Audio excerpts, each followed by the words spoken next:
Alright guys, it was just another sunny afternoon riding my way from Abeokuta back to Ibadan via the road. It was just around 5 to 10 minutes off-road riding away from Oshiele when I noticed this old man pushing a CG bike, all this 125 bike. He was actually pushing it on a bad road. I had to turn back and engage him.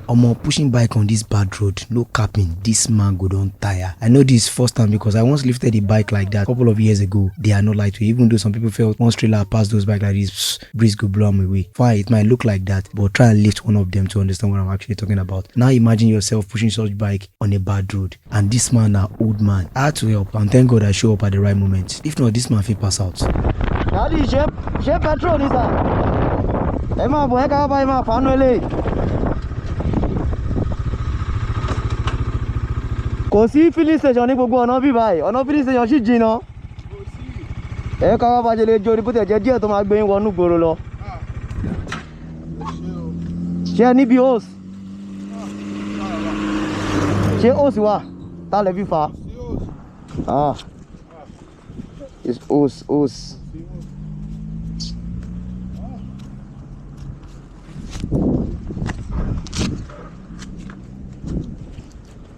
Mo rò pé filling station tó wà ní ibẹ̀ mo rò pé wọ́n lépo ni. Ó sì gangan ní ìṣòro wa báyìí o. Okay. Ẹ jẹ́ kí n gé ó ṣe lè.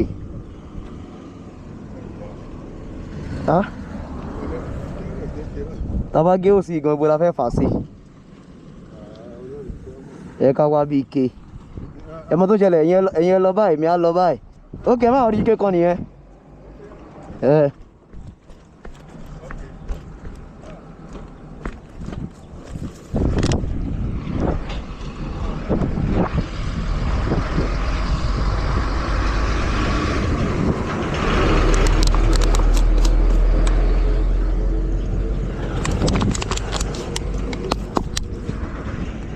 Èmi náà ní epo púpọ̀ bọ̀ at least ẹ ká pín. Yes sir. Ìbàdàn lèmi ń lọ. Epo àti débẹ̀ ńkọ́? Ó yẹ kémi sì lè débẹ̀. Èkó tèmi náà máa fún epo tó máa gbé yín wọ inú ìgboro. Ṣẹ̀gẹ̀ tó wá ti gbé yín wọ ìgboro bí tẹ́ máa ti rí epo.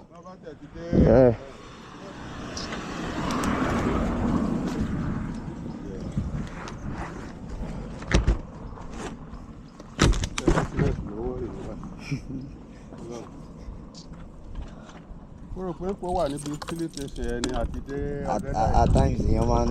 Mo ti wá dé bẹ̀rẹ̀ tán mo ní At times èèyàn èèyàn kò kí ń wọ́ọ̀kì gbà mí. bẹ́ẹ̀ ni.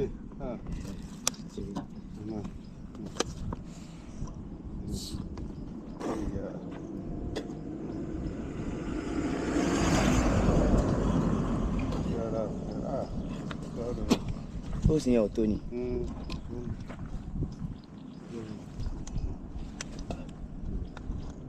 Mi ìfẹ́ ti bí tó ti dọ̀tí ìwọ̀nú táǹkì.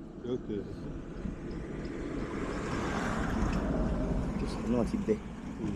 Ìgbà gírí tó ti bẹ́ ìkiri. Níta ní gidi. Ó jẹ́ tó ti wá dá díẹ̀ ni. Ìgbà kan wéé ta sí mi lẹ́nu yìí. Ó máa bó ni. Abo ni o. Abo ni.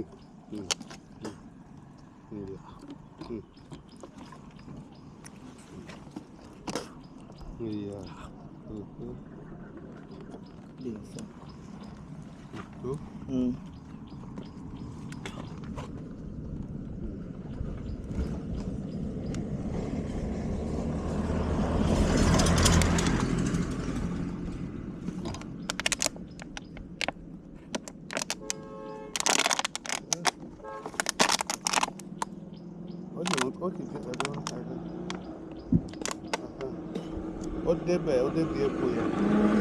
Ẹ̀bùn ó sì yẹn kéré. Ó kéré ni.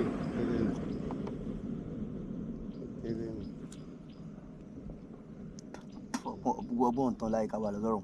Màá fà sẹ́nu dáadáa ni.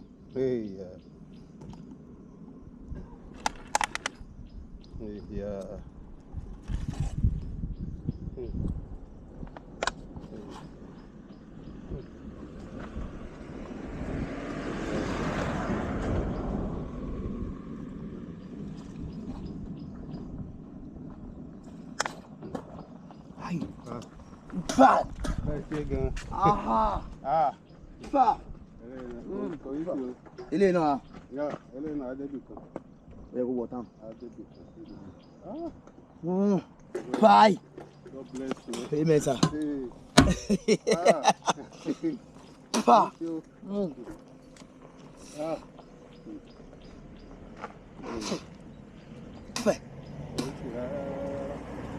Ẹ start ẹ̀ náà. Ẹ start ẹ̀. Kékeré ni tọ̀rọ̀ tèmi. Ẹ start tọ̀rọ̀ tí.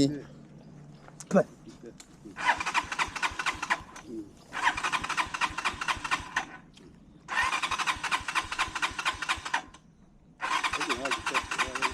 Ẹ choke pé kò ṣe pọ́n bẹ́ẹ̀.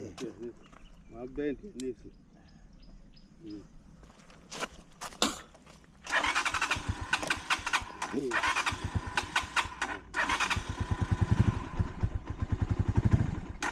Àgbè epo yìí ò tí ì dènù carburetor rárá ni.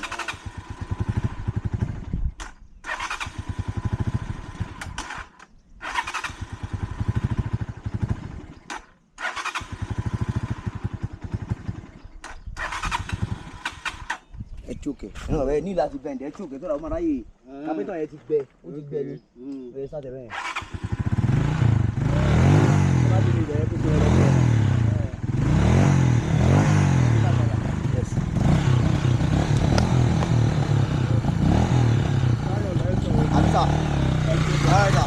Yes, sir. Ẹ choke ẹ máa start. Dẹ́kun choke sókè. Ẹ ra fọwọ́ choke sàwọn eku yẹn ti tán bẹ̀rẹ̀ ata ni.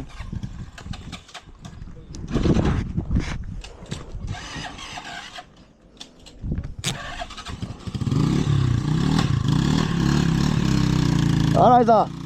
Yes, sir. And that was the sound of victory. You might not actually understand if you don't ride motorcycle, but if you ride motorcycle or you understand what I mean by the sound of victory, thumbs up to you. Now this is a lesson. I couldn't just ride past that man. I'm sure no be me be the first Okada person will go past him, but I had to give something. Even if I no get for it to give up, at least something had to give. We talked, we thought, and in the middle of nowhere, we found a way. Not because we had everything, but because we had love to share. Trust me, I didn't stop because I had the tools. I stopped because it was just the right thing to do. And sometimes the help self fit no perfect, but just showing up is a sign of love. I am one ranger, and for me, every ride tells a story. That biking word that says, never leave a brother behind. This is just an example that I decided to post out there to encourage someone to do better. Thank you.